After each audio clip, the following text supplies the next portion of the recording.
Hello भाई, नमस्कार, जय हिंद साथियों। स्वागत करते हैं एक बार फिर से आपके अपने चैनल, आपके अपने परिवार एसएससी स्टडी AK-47 में। और दोस्तों, उम्मीद करता हूं कि आप सभी बढ़िया होंगे, तंदुरुस्त होंगे और सभी अपने अपने एग्ज़ाम की तैयारियां ये अच्छे से कर रहे होंगे। दोस्तों, पिछले कई दिनों से आपके लिए मैं क्लास प्रोवाइड नहीं करवा पाया, इसके लिए कुछ विशेष कारण था।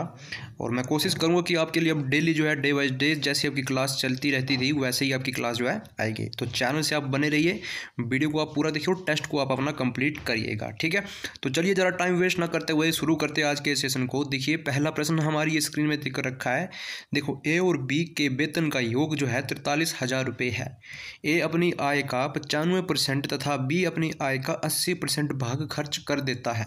यदि उनकी बचत समान है तो बी का वेतन ज्ञात कीजिए। ठीक है, हमसे पूछा है बी का। तो दोस्तों देखिए, जब भी आपके एग्जाम में इस तरह के प्रश्न आते हैं तो आप इसको कैसे सोल्व करेंगे। ठीक है, देखिए, ज़्यादा हम एक्स वाई मान के सोल्व नहीं करेंगे, थोड़ा लंबा हो जाएगा। हम इसको ट्रिक के साथ सोल्व करेंगे, बिना एक्स माने हम इसको सोल्व करने वाले हैं। और जिसका भी मैथ कमज़ोर है तो जुड़ जाइए अभी हमारे चैनल से। जिसने भी एसपी पुलिस की फॉर्म भर के रखी है तो जुड़ जाइए हमारे चैनल से, ठीक है। चलिए, तो दोस्तों देखो, हमारे पास तो पहले ये दो व्यक्ति है ए और बी नाम के। कौन कौन से? ए और बी नाम के, ठीक है। अब दोस्तों देखिए, ए का बोला है कि ए अपनी आय का 95% जो है ये क्या कर रहा है, 95%, और बी अपनी का ये 80% खर्च कर रहे हैं। अगर मानो कि आपके पास देखो 100 रुपीज़ है, कितने हैं? 100 रुपीज़ आपके पास है। तो उसमें से अगर आपने 5 रुपये खर्च कर दिए, ठीक है, तो कितने बचे? 95 बचे। अगर आपके पास माना कि 100 रुपये है, उसमें से आपने 20 रुपये खर्च कर दिए तो कितने बचे? 80 बचे। तो इसी तरह से भी ये परसेंटेज के प्रश्न को आपने लेकर चलना है, ठीक है। देखिए, हमने क्या करना है, पहले हमने रेशो में कन्वर्ट करना है, ठीक है। रेशो में कन्वर्ट कैसे करेंगे? अगर इसने क्या किया, 95% इसने खत्म कर दिया, मतलब खर्च कर दी, तो इसके पास कितना बचेगा? इसके पास बचेगा, देखो, ए का बचेगा कितना? ए का बचेगा ये बचेगा 5%, ओके। अब दोस्तों देखिए, उसी तरह से बी है, तो बी जब अगर 80% खर्च कर रहा है तो इसके पास कितना बचेगा? 20 बचेगा, ठीक है। अब दोस्तों देखिए, रेशो में कन्वर्ट करना तो इसको छोटा करना है। देखिएगा, ये छोटा देखो कट रहा है एक ही टेबल से, ये कटेगा एक बार में और ये कटेगा 5 चौके 20, 4 बार में कट जाएगा ये, ठीक है। कितनी बार में कटा? ये 4 बार में कट जाएगा। तो दोस्तों देखिएगा, अब दोस्तों हम इसको देखेंगे। देखो, ये हमारे पास कितना है? 1, और हमारे पास ये कितना है? 5। अब दोस्तों देखिएगा, ये 4 इधर ना रहकर, ये देखो ये 4 है, 4 इधर ना रहकर ये इधर आ जाएगा, ए में आ जाएगा, तो ये बन जाएगा ए, ठीक है। और ये बन जाएगा बी, कितना ये? तो रेशो क्या बनेगा हमारे पास? 4:1 बनेगा, ठीक है जी। अब दोस्तों देखिएगा, हमसे बोला क्या है कि देखो, ए और बी का वेतन का योग कितना है? ये है 43,000। तो 43,000 जो इन दोनों का जो है ये कितना है? योग है। तो लिख देते थे 43,000। तो देखिए, वीडियो को आप पूरा देखिए, कंप्लीट देखिए। अगर आपका मैथ कमज़ोर है तो मैं आपको गारंटी के साथ बोल सकता हूँ कि इस वीडियो को देखने के बाद आपके पास बेहतरीन से बेहतरीन कंटेंट आ जाएगा, ठीक है। तो दोस्तों देखिएगा, इन दोनों का जो एक्चुअल में योग है ये कितना है? 43,000 है। अगर हम देखो अनुपातों के योगों को जोड़ दें तो हमारे पास योग, देखो पेन को चेंज कर लेते हैं। अगर हम अनुपातों के योगों को जोड़ देते तो अनुपातों का योग कितना है? 4 + 1 कितने बने? 5। तो 5 से हम इसको काट देंगे तो ये कितनी बार में कट रहा है? देखो, 8 पंजे 40, ठीक है। अब ये 30 बचा, और 5 के 30, और ये डबल जीरो जिसके साथ लग जाएगी। तो 8,600 जो है इसका जो है दोनों का 1% का मान आया है, ठीक है जी। अब हमसे पूछा क्या कि बी का वेतन ज्ञात करें। हमसे बी का पूछा है, अगर जिसका पूछे उसके साथ आपने उसको गुना कर देना। देखो, ये कितना है? ये है 8,600। तो अगर हम 8,600 को 1 के साथ, देखो बी की जो वैल्यू कितनी रखी थी हमने? ये रखी थी 1, ठीक है, 1 रखी थी। तो अगर हम देखो 8,600 को 1 के साथ गुना करेंगे तो सेम जो है वैल्यू वही रहेगी, ठीक है, ये चेंज नहीं होगी। तो देखो ये कितना बन जाएगा? 8,600 ये बन जाएगा। तो ये हमारा जो है राइट आंसर आएगा, ठीक है। अगर हमसे किसका पूछता? ए का पूछता तो हमने ए के वाले पहले वाले से हमने गुना करना था, ठीक है। तो दोस्तों, उम्मीद करता हूँ कि आप लोगों को ये प्रश्न अच्छे से समझ आ चुका है, और जब कभी भी आपके एग्ज़ाम में ऐसा प्रश्न आएगा तो आपके लिए जो है ये थोड़ा आसान हो जाएगा। और आप चाहे किसी भी एग्ज़ाम की तैयारी कर रहे हो, भारत के आप चाहे किसी भी राज्य से हो, किसी भी एग्ज़ाम की तैयारी कर रहे हो, आपके लिए जो है ये मैथ के प्रैक्टिस सेट हेल्पफुल रहने वाले। तो टाइम रहते जुड़ जाइए अभी अपने एसएससी स्टडी AK-47 के चैनल से, ठीक है। तो ऑप्शन नंबर डी में हमें ये देख रखा है 8600 जो हमारा ये राइट आंसर हो जाएगा। तो चलिए अब नेक्स्ट प्रश्न की ओर देखते हैं। अगला प्रश्न किस तरह का ये देख रखा है, देखिए बहुत शानदार सा ये प्रश्न है। देखो इतने सरल तरीके से आपको बताऊंगा, ठीक है, कि आपको बहुत आसानी से ये समझ आ जाएगा। देखिए दूसरा प्रश्न क्या है, पिता तथा पुत्र की वर्तमान आयु का योग कितना है, 78 वर्ष है। 5 वर्षों के बाद उनकी उम्र का अनुपात 4:7 होगा। तो पिता की वर्तमान उम्र वर्षों में कितनी है, देखिएगा। और देखो जब भी ऐसे प्रश्न आएंगे, ठीक है, तो पहले तो हमारे पास कितने हैं, 2 लोग हैं, एक पिता है और एक पुत्र है, ठीक है। देखिएगा पहले कितना है, ये देखो 7:4 है। तो देखिएगा ये है फादर, ठीक है, और ये है सन। अब जो ये फादर का जो रेशो है कितना है, ये 7 है, और इसके बेटे का कितना है, ये 4 है, ठीक है। अब दोस्तों देखिएगा बोला क्या कि उनकी आयु का योग कितना है, 78 वर्ष है। तो लिख देते हैं 78 वर्ष इधर, ठीक है, 78 वर्ष। अब दोस्तों देखिए समझने का प्रयास करिए प्रश्न का, देखो समझने का प्रयास करिए। बोला कि 5 वर्षों के बाद उनकी उम्र का अनुपात कितना हो जाता है, 4:7 हो जाता है। अगर दोस्तों देखिएगा अगर हम इनकी आयु में, इनके योग में हम 5 वर्ष ऐड करते हैं, ठीक है, तो 5 वर्ष देखो पिता का भी जुड़ेगा और 5 वर्ष पुत्र का भी जुड़ेगा, ठीक है, क्योंकि 5 वर्ष के बाद बोल के रखा है, तो 5 5 दोनों में जुड़ेगा, ठीक है।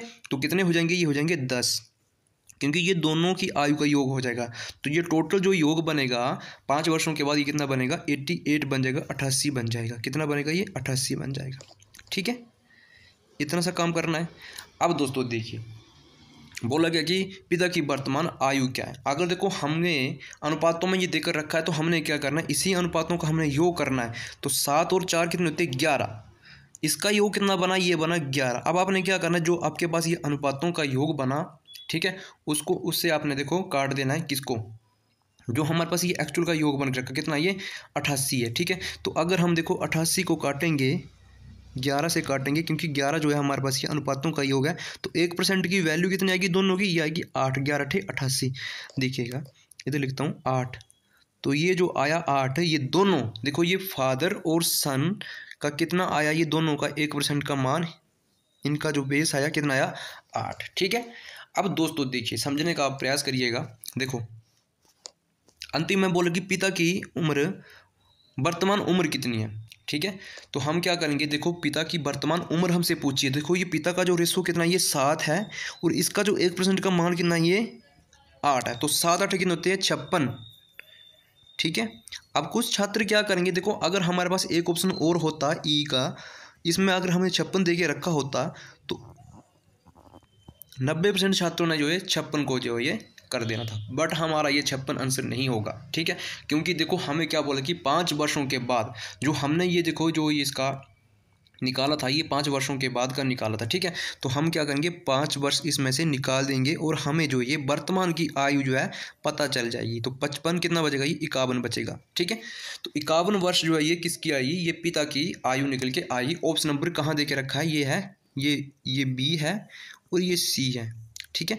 तो ऑप्शन नंबर तीसरे में हमें देख रखा है 51 वर्ष जो है किसकी निकल के आएगी, पिता की निकल के आएगी, ठीक है। तो इसी तरह से आपने क्या करना, अगर पुत्र का पूछता तो 8 जो कि कितना होता 32, ठीक है, 32, और 32 में से क्या करना था, 5 निकाल देना था, ठीक है। वही हमारा आंसर निकल के आ जाना था पुत्र का, ठीक है। तो दोस्तों मैं उम्मीद करता हूँ कि आप लोगों को ये प्रश्न अच्छे से समझ आ चुका है। अगर आपको चैनल हेल्पफुल लगता है, ठीक है, ट्रिक आपको अच्छी लगती है, समझाने का तरीका आपको बेस्ट लगता है, तो चैनल से अभी जुड़ जाइए। और जितने भी आपके पास स्टडी ग्रुप बने हुए हैं उन ग्रुपों तक आप इस वीडियो को शेयर करिएगा। आप चाहे किसी भी एग्जाम की तैयारी कर रहे हो, मैं आपको बार बार बोल रहा हूँ कि आपके ये सभी एग्जाम में ये प्रश्न पूछे जाते हैं, और जो हमने जो ये प्रश्न डाले होते हैं सारे के सारे प्रश्न ये प्रीवियस ईयर के उठाए होते हैं, ठीक है। चलिए अगले प्रश्न पे आते हैं। देखिएगा प्रश्न नंबर तीसरा हमारी स्क्रीन में ये देख रखा है और ऐसा प्रश्न मैंने आपको करवा के रखा, बस थोड़ी सी संख्या चेंज हुई है। देखो एक दुकानदार एक वस्तु को, ठीक है, एक वस्तु को उसके अंकित मूल्य पर 10% की छूट, देखिए बोला गया कि एक दुकानदार एक वस्तु को उसके अंकित मूल्य पर 10% की छूट पर बेचकर 17% लाभ अर्जित करता है, ठीक है। यदि इसका क्रय मूल्य 480 रुपये है तो वस्तु का अंकित मूल्य रुपये में कितना है। देखिएगा देखो इसमें हम क्या करेंगे, रूल ऑफ फ्रैक्शन लगाएंगे, ठीक है। देखिएगा और ऐसे प्रश्न मैंने आपको कई बार करवा के रखे हैं। देखिएगा, अंकित मूल्य अगर आपसे पूछा कि अंकित मूल्य, तो बड़ी वाली फ्रैक्शन के साथ हम इसको गुना करेंगे। देखो हमारे पास पहले फ्रैक्शन जो हमारे पास ये फ्रैक्शन बनेगी क्या बनेगी, देखो ये 17% लाभ है और ये 10% छूट है, ठीक है। तो पहली फ्रैक्शन तो हमारे पास बनेगी 90/117, ओके। और दूसरी क्या बनेगी 117/90, ठीक है। और ऐसे प्रश्न तो आपके देखो ये बिना पेन उठाए चुटकियों में ये सॉल्व होना चाहिए, ठीक है। ये फ्रैक्शन हमारे पास बनेगी। अगर आपसे अंकित मूल्य पूछता है, ठीक है, तो बड़ी वाली फ्रैक्शन के साथ आप इसको गुना करोगे, ओके। तो चलिए प्रश्न पे आते हैं। देखो इसका जो क्रय मूल्य कितना, ये है 480 रुपये, ठीक है। कितना है 480, ओके। देखिए बड़ी वाली फ्रैक्शन हमारे पास क्या बनी थी 117/90, ओके। आप दोस्तों इसको काट देंगे और आपके पास जो आंसर निकल के आएगा वही आपका राइट आंसर निकल के आ जाएगा, ठीक है। तो देखिए आपको पता कि डायरेक्ट हम 0 से ही 0 को काट देते हैं, ठीक है। और हमारे पास नीचे क्या बचा 9 है, ऊपर कितना है 117 है, ठीक है। जब देखो ये 9 पूरा काट रहा है, कितनी बार में काट रहा है, ये 13 बार में इसको काट रहा है, ठीक है। अब हमारे पास क्या बचा 48, ठीक है, और ये 13। तो 8 3, देखो अगर आपको गुना करने नहीं आता है तो देखिएगा आपने क्या करना है, जो आपके पास ये 4 ऑप्शन देके रखे हैं इसका आपने क्या करना है अंतिम वाला इकाई अंक देखना है, ठीक है। देखिएगा 48 का इकाई अंक कितना है, ये 8 है, और 13 का कितना है, ये है 13, ठीक है। तो अगर हम पहले इसको गुना करेंगे 8 और 3 को, तो 8 3 24, तो हमारा जो देखो इकाई अंक कितना बन रहा है, ये 4 बन रहा है। वट आप देखिए प्रश्न को देखिए कि देखो 4 जो ऑप्शन हमारे पास ये दे के रखे हैं, इसमें से आपको कहीं देखिएगा किस ऑप्शन में आपको जो है इकाई अंक जो है 4 दिख रहा है, ठीक है। तो ये हमारे पास ये तीसरे ऑप्शन में देके रखा है, किस ऑप्शन में, तीसरे ऑप्शन में ये देके रखा है 624। तो इसका जो राइट आंसर बनेगा कितना बनेगा 624 बनेगा, ठीक है। तो इसी तरह से आप अपना जो है टाइम पेपर में बचा सकते हो, जितना आप टाइम बचाओगे उतना आपके लिए अच्छा रहेगा, ठीक है। तो 624 आप इसको डायरेक्ट गुना करके देख लीजिएगा। अगर जिसको अभी तक समझ नहीं आया है तो वो पूरा का पूरा गुना करेंगे, 48 और 13 को गुना कर देंगे, ठीक है। तो हमके पास जो आंसर निकल के आएगा 624 ये निकल के आ जाएगा, ठीक है जी। चलिए अब अगले प्रश्न पे आते हैं। अगला प्रश्न किस तरह का ये देकर रखा है, देखिएगा। देखो एक विक्रेता ने 6 सिलाई मशीन जो है 63,000 रुपये में बेची तथा उसे 5% का लाभ हुआ। यदि वह 15% लाभ कमाना चाहता है तो उसे 8 मशीनें किस कीमत पर बेचनी चाहिए। और 4 ऑप्शन हमारी ये स्क्रीन में देके रखे हैं। देखिएगा क्या बोला है, देखो एक विक्रेता के पास क्या है 6 सिलाई मशीनें हैं और इसका जो है 63,000 रुपये में इसने बेची, 5% का लाभ हुआ इसे, ठीक है। अब इसे क्या हो रहा है 5% का लाभ हो रहा है, तो हम पहले क्या करेंगे, हम पहले सीपी पता करेंगे। क्या करेंगे, सीपी पता करेंगे। तो हम इसका सीपी कैसे निकालेंगे, देखो 63,000, देखो मैं डायरेक्ट बता रहा हूँ 63,000, सीपी कैसे निकलेगा 63,000 को हम गुना किसके साथ करेंगे, 100 के साथ गुना करेंगे और सीपी हमें निकल के आ जाएगा। बटा में क्या आएगा, देखो 5% का लाभ हो रहा है, तो 5% का जब लाभ होगा तो ये कितना बन जाएगा 105, ठीक है। अब दोस्तों देखिए इसको हम डायरेक्ट काटेंगे। डायरेक्ट कैसे कट रहा है, देखो ये देखो 105, देखो डायरेक्ट काट रहा है 630 को कितनी बार में, ये 6 बार में कट रहा है। कितनी बार में कट रहा है, ये 6 बार में कट रहा है, तो डबल जीरो इसके साथ वाली लग जाएगी। और जब 600 गुना 6 करेंगे तो कितना बन जाएगा, ये बन जाएगा हमारे पास 60,000। कितना बन जाएगा 60,000। तो 60,000 जो है इनका जो है सीपी निकल के आया है, ठीक है 60,000। अब दोस्तों देखिएगा अगर 6 मशीनें, ठीक है, तो एक मशीन का मूल्य कितना निकल के आया है, ये आया है 60,000। तो 60,000 देखिए थोड़ा स्पेस की कमी है, 60,000 2 3 और ये 4, तो 6 सिलाई मशीन की बात की है तो हम इसको क्या करेंगे 6 से डिवाइड करेंगे तो हमें एक मशीन की जो है, ठीक है, कीमत पता चल जाएगी, ठीक है। तो 6 से काटेंगे तो देखो ये 6 तो पूरा कट जाएगा, ठीक है। तो ये कितना बचेगा 10,000। तो 6 मशीनों का मूल्य कितना निकल के आएगा, ये आएगा 10,000, ठीक है। अब हमसे अंतिम में क्या बोल रहा है, देखो 10,000, देखो वह यदि वह 15% का लाभ कमाना चाहता है तो उसे 8 मशीनें कितने में बेचनी चाहिए। तो दोस्तों देखिए इसको मैं थोड़ा रफ कर देता हूँ, ठीक है, थोड़ी हमारे पास स्पेस की कमी है। अब वैल्यू को आप याद रखिएगा कि हमारे पास 10,000 बचा था, ठीक है। तो 10,000 देखिएगा 10,000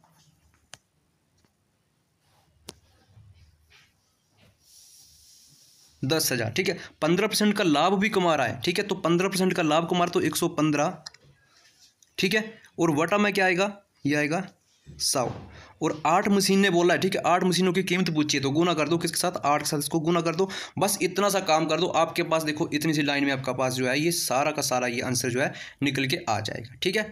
अब जिसको काटना पीटना आ जाता है, जिसका देखो भाग गुना जो है पहाड़ी, इसको टेबल जिसको याद है वो काट लेगा, ठीक है।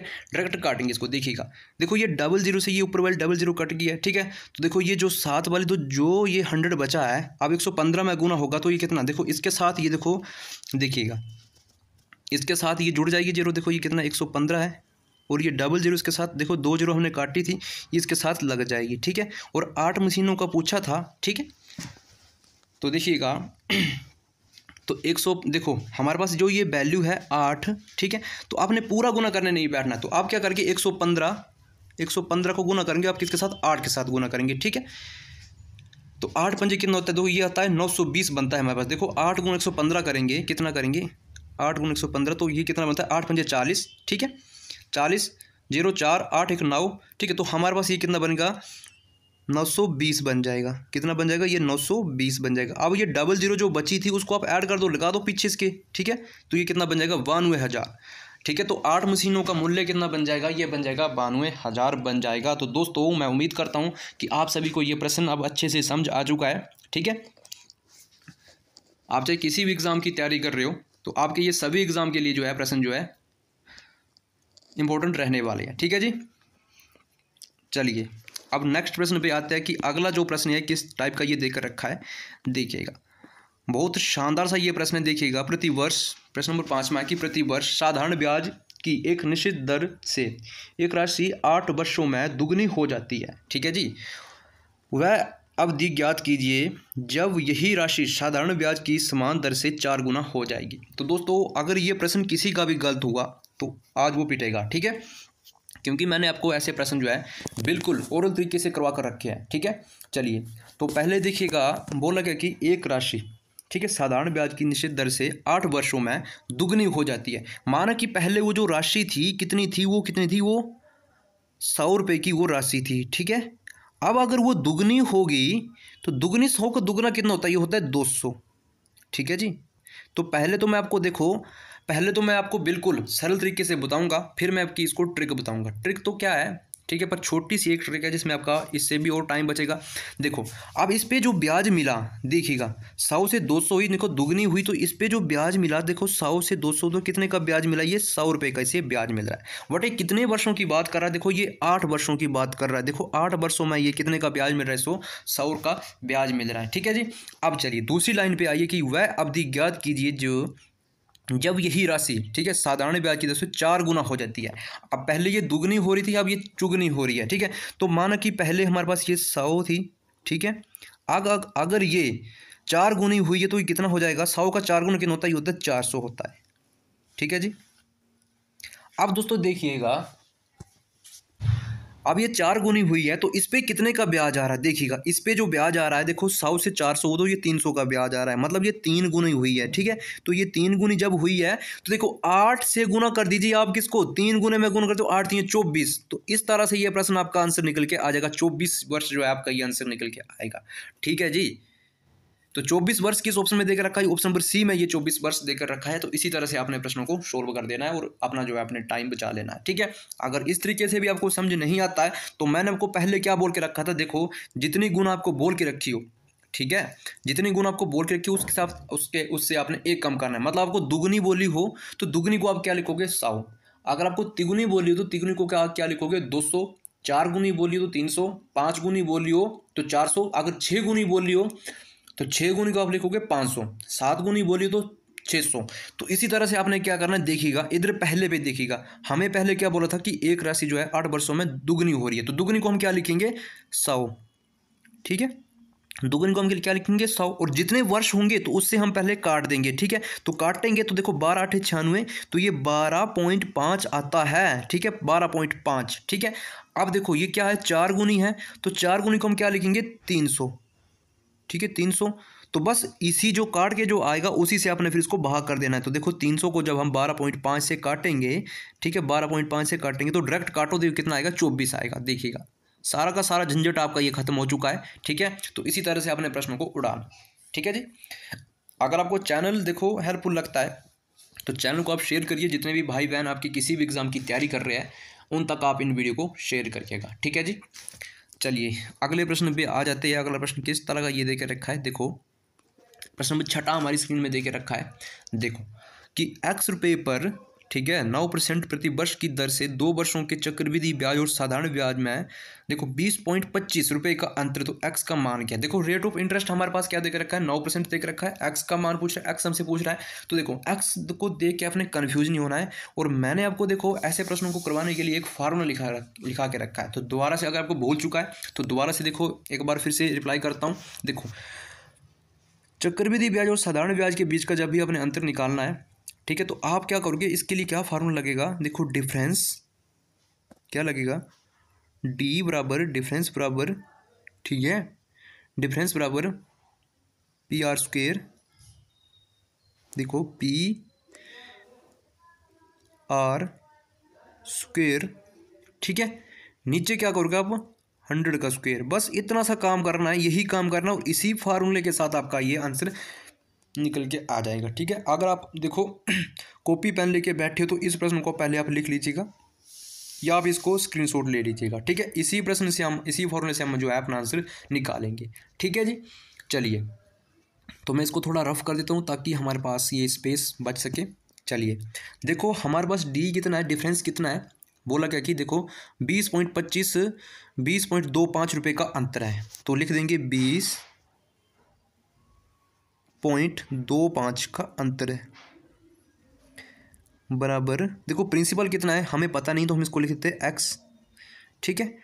आर कितना है, 9 है, तो आर का स्क्वायर करेंगे, तो आर का स्क्वायर जब करेंगे तो ये कितना आ जाएगा, 81, तो 9 का स्क्वायर कितना बन जाएगा, ये बनेगा 81, और नीचे हम 100 का स्क्वायर करेंगे तो ये पहले 2 जीरो फिर 2 जीरो लगा देंगे, ठीक है।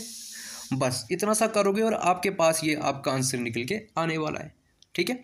चलिए अब देखो ये बराबर में है, तो ये देखो 20.5 इसमें क्या होगा, ये कटेगा इसमें, ठीक है, कटेगा, तो चलिए गुना करेगा ये, ठीक है, इसमें क्या होगा, ये गुना करेगा। चलिए तो दोस्तों देखिएगा अब हम इसको कैसे काटेंगे, देखिएगा अगर देखो समझने का प्रयास करिएगा, देखो ये 20.25 है तो ये कितना बन जाएगा, देखो देखिएगा अब देखो इसके नीचे अगर हम ये पॉइंट हटाएंगे, देखो अगर हमने ये पॉइंट हटाया, ठीक है, तो इसके नीचे जो है 2 जीरो आ जाएगी, ठीक है, 2 जीरो आ जाएगी। अब देखो दोस्तों देखिएगा इसके साथ जब ये गुना होगा, ठीक है, 4 जीरो, तो 4 जीरो इसके साथ लग देगी, देखो मैं तो 4 जीरो लगा रहा हूँ, ठीक है, ये 4 जीरो मैं लगा रहा हूँ, तो डबल जीरो तो आप काट दो, 2 जीरो को काट दो तो कितनी बचेंगी, जीरो, हमारे पास जीरो बचेगी कितनी, ये जीरो, 2 जीरो लग जाएंगे इसके साथ, ठीक है। अब दोस्तों देखिएगा ये 81 इसको काटेगा, ठीक है, जो वैल्यू हमारे पास आई है तो इसको काटेगा, ये देखो कैसे काटेगा, तो पहले हम इसको 9 से काटते तो 9 9 81, और ये 9 दूने 18, ठीक है, फिर हमारे पास कितना बचा, 18, 2 बचा, फिर 9 दूने 18, ठीक है, और 9 पंजे 45, और ये फिर 2 जीरो लग जाएगी, ठीक है। अब हमारे पास क्या बचा, 22,500 बचा, ठीक है, तो फिर हम इसको 9 से काटेंगे, देखो वैल्यू क्या बची हमारे पास, ये बचा 22, इधर लिखता हूँ, ठीक है, 22,500 यही वैल्यू बची हमारे पास, ठीक है। अब हम इसको देखो 9 से काटेंगे तो देखिएगा 9 दूने 18, 4 बचा, 9 पंजे 45, और ये 2 जीरो लग जाएंगे, तो 2500 रुपये जो है हमारे पास ये प्रिंसिपल निकल के आ जाएगा। तो 2500 किस ऑप्शन में दे के रखा है, तो ऑप्शन नंबर ये सी बी में दे के रखा है, ऑप्शन नंबर बी हमारा ये राइट हो जाएगा, ठीक है। चलिए तो दोस्तों उम्मीद करता हूँ ये प्रश्न भी आपको अच्छे से आप समझ आ चुका है, ठीक है। तो आपके पास जितने भी स्टडी ग्रुप बने होंगे उन ग्रुपों तक आप वीडियो को शेयर करिएगा, ठीक है। चलिए अगले प्रश्न पे अब आ जाते हैं। अगला प्रश्न क्या है, देखिएगा प्रश्न नंबर 7 हमारी स्क्रीन में देकर रखा है। देखो कि पाइप ए और बी एक पूरी भरी हुई टंकी को क्रमशः 18 घंटे और 24 घंटे में खाली कर सकते हैं। देखो प्रश्न को अब ध्यान से पढ़िएगा, ये खाली करने की बात कर रहे हैं, ठीक है। और पाइप सी उसे कितने में बोला कि 8, पाइप सी, हाँ ये 8 नहीं है, ठीक है, थोड़ी सी टाइपिंग में मिस्टेक है, ये 8 नहीं है, ये कुछ नहीं है, ठीक है। पाइप सी अकेले टैंक को 36 घंटे में भर सकता है यदि टंकी 5/6 भरी हुई है, ठीक है, 5/6 भाग बोला है कि भाग 5/6 भाग भरी हुई है। तो तीनों पाइपों को अगर एक साथ खोल दिया जाता है तो टंकी को कितने घंटे में खाली, तो टंकी कितने घंटे में खाली हो जाएगी। तो दोस्तों देखिएगा ऐसे प्रश्नों से देख के आपने घबराना नहीं है, इसको हम करेंगे एलसीएम विधि द्वारा। पहले तो हमारे पास 3 नल है, ए और बी और सी, इसका जो कार्य हो रहा है ये कितने कब हो रहा है, ये 18 घंटे का हो रहा है। और इसका कितने का हो रहा है, 24 घंटे का हो रहा है। और इसका कितने का हो रहा है, ये 36 घंटे का हो रहा है। तो हम क्या करेंगे, पहले इन तीनों का एलसीएम लेंगे। ठीक है, 18, 24 और 36 का जो एलसीएम आएगा वो कितना आएगा, ये आएगा 72 एलसीएम आएगा। ठीक है, 32 इसका एलसीएम आएगा। तो देखोगा, अगर देखो ये 18 भर रहा है कितने में, 72 में, तो अगर हम 18 से भाग करेंगे, 18 से 72 को काटेंगे, तो इसकी जो 1% की वैल्यू कितनी आएगी, ये आएगी 18 चौके 72। मतलब ये खाली कर रहा है तो -4 प्रति घंटे ये खाली कर रहा है। तो 24 3 72, तो ये इसका 3 आएगा, तो -3 मतलब 3, ठीक है, प्रति घंटा की चाल से ये क्या कर रहा है, खाली कर रहा है। तो 36 दूने 72, ये भर रहा है तो ये +2 होगा। भरने वाला क्या है, ये प्लस कर रहा तो ये +2 होगा। अब दोस्तों देखिएगा, दूसरी लाइन क्या बोल रही कि यदि टंकी का 5/6 भाग एक साथ भरती है, तो आप क्या करेगी, 72 का 5/6 भाग पहले निकालिएगा। 72 का 5/6 भाग कितना, देखो अब ये नीचे ये कटेगा तो ये देखो कितनी बार में कटेगा, ये 12 छिके कितना होता है, 72 होता है। ठीक है, 12 और 12 पंजे ये गुने में है 5, तो 12 पंजे कितना होता है, 60। तो बस ये 60 जो है, इसी से हमें अब आंसर निकलेगा। देखो अब अगर ये माइनस हो रहा है तो माइनस माइनस ये प्लस हो जाएंगे, कितने बन जाएंगे, 4 और 3 7। 7 से अगर हम 2 को निकालेंगे कितना हो जाएगा, 5। तो बस इसी 5 से हम काट देंगे 60 को, तो 12 पंजे 60। ठीक है, तो 12 जो है हमारा ये कितने, 12 घंटे में ये टंकी जो है भर खाली हो जाएगी। ठीक है, खाली होने की बात की है, तो 12 घंटे में ये खाली जो है, माइनस देखो जो हमारे पास ये 5 आएगा तो ये माइनस का 5 आएगा। ठीक है ना, तो माइनस जो 12 घंटे में ये क्या करेगी, खाली करेगी। ऑप्शन नंबर डी हमारा ये राइट आंसर हो जाएगा। तो दोस्तों उम्मीद करते हैं कि आप सभी को ऐसे प्रश्न अब समझ आ चुके हैं, और जब कभी भी आपके एग्जाम में ऐसे प्रश्न आ जाएंगे तो आप इसको बिना पेन उठाए सॉल्व करोगे। ठीक है, चलिए अगले प्रश्न पे आते हैं। और प्रश्न नंबर 8वां हमारी स्क्रीन में देख रखा कि 30 पुरुष प्रतिदिन, ठीक है, प्रतिदिन 8 घंटे कार्य करके 16 दिनों में एक तालाब खोद सकते हैं। ठीक है, 32 पुरुष, ठीक है, प्रतिदिन कितने घंटे कार्य करके 20 दिनों में 2 समान तालाब खोद सकेंगे। तो इस प्रश्न को देखो मैंने आपको करवाने के लिए एक फार्मूला लिखाया था। आई होप कि आप सभी को ये फार्मूला आपको याद होगा। अगर आपको याद नहीं है तो कोई बात नहीं है, फिर से लिख लीजिएगा। आप देखो क्या है, M1, कॉपी पेन लेके सभी ने लिख लेना। ठीक है, M1 और D1, ठीक है, T1, ठीक है, बट्टा में W1, ठीक है, W1 equal to M2, D2, T2 और बट्टा में W2। बस यही काम अपने करना है। ठीक है, तो सभी स्टूडेंट इस फार्मूले को आप एक बार लिख लीजिएगा। बस इसी फार्मूले से हमारे पास ये आंसर निकल के आने वाला है। ठीक है, तो लिख लीजिएगा एक बार इसको। ठीक है, अगर लिखना नहीं है तो स्क्रीनशॉट ले लीजिएगा, बाद में लिख लेना। तो चलिए प्रश्न पे आते हैं, इसको मैं काट देता हूँ। ठीक है, आई होप कि सभी ने लिख लिया होगा। चलिए तो दोस्तों देखिएगा, M1 की जगह कितना आएगा हमारे पास, देखो 30। ठीक है, M1 कितने, 30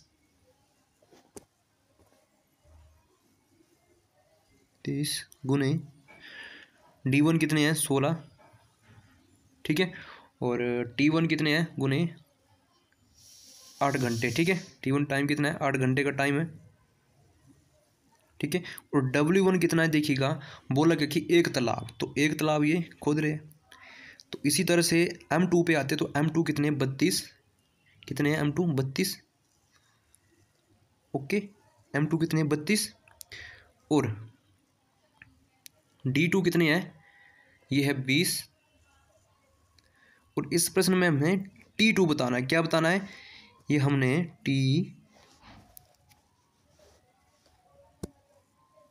T2 हमने बताना है। ठीक, किसका मान बताना है हमने, ये T2 का मान बताना है। और W2 कितना है, बोला कि 2 समान तालाब खोद सकते हैं, तो नीचे क्या आएगा, 2 आएगा। बस अब आपका प्रश्न ये सोल्व हो चुका है। देखो कैसे ये सोल्व होगा।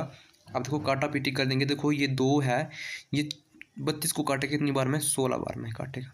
ठीक है, अब जब भी इक्वल टू का साइन लगा होता है तो आमने सामने वाली जो संख्या होती है वो कट जाती है। ठीक है, तो ये 16 से ये 16 डायरेक्ट पूरा कट चुका है। ठीक है, अब ये 16 से 16 कट चुका है। देखो ये 0 है और इधर भी 0, ये कट चुका है। अभी हमारे पास 2 बचा, तो ये 2 काटेगा किसको, 8 को काटेगा ये 4 बार में। तो इधर तो हमारे पास कुछ नहीं बचा है। अब देखो ये 4 और 3 है, ये गुना में, तो 4 गुना 3 होते 12। तो 12 जो है T2 की ये वैल्यू आ जाएगी, कितनी, T2 की वैल्यू जो है पता चलेगी तो प्रतिदिन जो है 12 घंटे जो है इस तालाब को खोदेंगे। ऑप्शन नंबर पहला ही हमारा ये राइट हो जाएगा। तो मित्रों उम्मीद करता हूँ कि आप सभी को प्रश्न समझ आ चुका है। अगर आपको चैनल हेल्पफुल लगता है तो चैनल को सभी के सभी दबा के सब्सक्राइब करेंगे, ठीक है, और वीडियो को भी सभी के सभी शेयर करेंगे, ठीक है, बेल आइकन को ऑन करेंगे ताकि मैं जितनी भी इंपॉर्टेंट वीडियो डालूंगा उनकी नोटिफिकेशन आप तक टाइम से पहुंचती रहेगी, ठीक है। चलिए नेक्स्ट प्रश्न पे आते हैं। देखिएगा अगला प्रश्न क्या है कि एक धावक, ठीक है, 96 सेकंड में 800 मीटर की दौड़ लगाता है तो उसकी चाल किलोमीटर प्रति घंटा में है, ठीक है। दोस्तों देखिए मेरे हिसाब से आपको ये प्रश्न होमवर्क देना चाहिए, ठीक है। तो पहले आप क्या करिएगा, मैं आपको कुछ टाइम देता हूँ, ठीक है। तो इस प्रश्न को पहले आप खुद से करिएगा, ठीक है, फिर मैं आपको करवाता हूँ। ये टेस्ट के तौर पर प्रश्न रखा जाएगा, ठीक है। वीडियो को पॉज कर लो, ठीक है, और सभी इस प्रश्न को पहले खुद से करने का प्रयास करो। तो सभी पहले इसको खुद से करेंगे, ठीक है। वीडियो को पॉज कर लो और खुद से करो, ठीक है। तो चलिए मैं करवा देता हूँ, ठीक है, पर सभी ने ईमानदारी से इसका आंसर मुझे कमेंट बॉक्स में मेरे करवाने से पहले बताना है, ठीक है। ये नहीं कि पहले देख लिया फिर आंसर बताया, तो ये नहीं चलेगा, ठीक है जी। तो चलिए देखो प्रश्न को हम देखेंगे। देखो इस पे क्या होता है कि देखो एक फार्मूला लगता है, तो आपको पता है कि फार्मूला जब लगेगा तो देखो चाल क्या होती है, तो चाल बराबर होती है, मैं लिख देता हूँ, चाल बराबर क्या होती है, दूरी बटे समय। इसको आप लिख लीजिएगा, दूरी बटे में समय, यही होता है, ठीक है, यही होता है। तो दोस्तों देखिएगा अगर आपसे किलोमीटर में पूछा है, देखो किलोमीटर प्रति घंटे में पूछा है, तो इसके लिए फार्मूला क्या लगेगा, इसके लिए फार्मूला लगेगा 18/5, ये फार्मूला लगेगा इसका, ठीक है। तो चलिए तो आपके पास देखो दूरी कितनी है, पहले ये देखिएगा, दूरी बटे चाल, तो देखो ये 800 मीटर की दूरी है, 800 मीटर की दूरी, तो 800 दूरी बटे समय, ठीक है। 800 समय कितना है, 96 सेकंड, ठीक है। किलोमीटर प्रति घंटे में हमने बताना है, तो किलोमीटर प्रति घंटे में कन्वर्ट करने के लिए क्या फार्मूला लगता है, 18/5, बस यही करना है। अब दोस्तों देखिए काट दीजिएगा, देखो 6 से काटते तो 6 3 18 और 16 छक्के कितने होते हैं, 96, ठीक है। ये 16, तो 16 पंजे 80, ठीक है, और ये 1 0 लग जाएगी, और ये 5 है तो 10 पंजे 50, ठीक है, और 10 गुना 3 कितने होते हैं, 30, तो 30 किलोमीटर प्रति घंटा जो इसका राइट आंसर आने वाला है। तो किस ऑप्शन में ये 30 किलोमीटर प्रति घंटा देके रखा है दोस्तों, ऑप्शन नंबर डी पे ये देख रखा है, ऑप्शन नंबर डी हमारा ये राइट हो जाएगा। तो उम्मीद करता हूँ कि आप सभी को ये प्रश्न आप समझ आ चुका है, ठीक है। और जब कभी भी ऐसा प्रश्न आएगा तो आपसे ये छूटने वाला नहीं है। चलिए अब अगले प्रश्न पे आते हैं कि अगला प्रश्न किस टाइप का देख रखा है। देखो बहुत शानदार सा प्रश्न है, बिना पेन उठाने वाला ये प्रश्न है, और मैंने आपको जो है ये औसत जो है आपको अच्छे से करवा कर रखी है। देखिएगा 4 लगातार सम संख्याओं का औसत कितना है, 27 है। किस संख्या को जोड़ने पर औसत 28 हो जाता है, ठीक है। हमारे पास जो 4 संख्या है उनका जो औसत कितना है, 27 है। माना कि उसका औसत कितना है, 27 है। देखिएगा सम संख्या की बात की 27 है, तो देखिएगा 2 संख्या जो है 27 के आगे आएगी और 2 संख्या जो है 27 के पीछे आएगी, ठीक है। तो 27 के बाद जो सम संख्या आएगी वो कौन सी आएगी, आएगी 28, ठीक है। और 28 के बाद कौन सी आएगी, आएगी 30, ठीक है। अब 27 से पहले कौन सी आएगी सम संख्या, आएगी 26 और 24, और इसी का औसत कितना देकर रखा है, ये 27 देकर रखा है। देखिएगा भले ही जो 27 है इसका ये सम संख्या नहीं है, बट ये आपका औसत जो है 27 ही रहेगा, ठीक है। अगर देखो आपकी जो है समान जो है ये, अगर देखो आपकी जो है संख्या जो है समान चल रही है, देखो तो औसत निकालने का फार्मूला क्या होता है, पहली संख्या ये अंतिम संख्या और डिवाइडेड बाई 2। आप इसको ऐसे भी करके देख सकते हो, देखो पता लगन कि 27 है और ये 30 है, ठीक है। तो अगर हम 27 और 30 को जोड़ेंगे ये कितना बन रहा है, 54 बन रहा है। तो 54 को जब हम 2 से काटेंगे तो ये कितना 27 ही बने, तो इसका औसत कितना है, 27 ही रहेगा, ठीक है। तो इसका जो औसत कितना है, ये 27 है। तो हमने ये पता कर लिया है, इसमें बताया था, तो हमने ये संख्या निकाल लिया है। बट जो हमारे पास ये जो लगातार संख्या है, ठीक है, इधर ऊपर लिखता हूँ, जो लगातार हमारे पास सम संख्या है, देखो बोला कि कौन सी संख्या को जोड़ने पर जो है औसत जो है 28 हो जाता है। तो हमारे पास जो सम संख्या कितनी है, 24 है एक, ठीक है, और 26 है, ठीक है, और कितना है 28 है और 30 है। अब मित्रों देखिएगा, दोस्तों देखिएगा कि हमसे बोला कि किस संख्या को जोड़ देने पर हमारे पास जो है औसत ये 28 हो जाएगा। तो आप इसमें थोड़ा सा दिमाग लगाइएगा कि औसत जो होता है वो बिल्कुल जो है बीच वाली संख्या होती है, ठीक है। तो अगर हम देखो 32, देखो 30 में अगर हम एक संख्या इसके आगे और लिख दे तो 32, तो औसत जो हमारा बचेगा तो बीच वाला जो हमारा कहाँ आएगा, जो ये 28 ये बीच वाला रहेगा। तो हमने क्या जोड़ा, 32 को जोड़ा, ठीक है। तो मतलब 32 जो है ये जोड़ देने पर जो हमारे पास ये औसत जो है 28 फिर बनेगा, ठीक है। तो 32 इसका करेक्ट आंसर हो जाएगा। तो दोस्तों मैं उम्मीद करता हूँ कि आप सभी को ये सेशन अच्छा लगा है और हेल्पफुल लगा है। और अगर आपको चैनल हेल्पफुल लगता है तो चैनल को प्लीज़ दबा के सब्सक्राइब करना। जितने भी आपके स्टडी ग्रुप बने होंगे उन ग्रुपों तक आप ये वीडियो को शेयर करना, ठीक है। तो आज के लिए इतना ही, मिलते हैं किसी अच्छे से कंटेंट में। अभी के लिए जय हिंद, जय भारत, वंदे मातरम।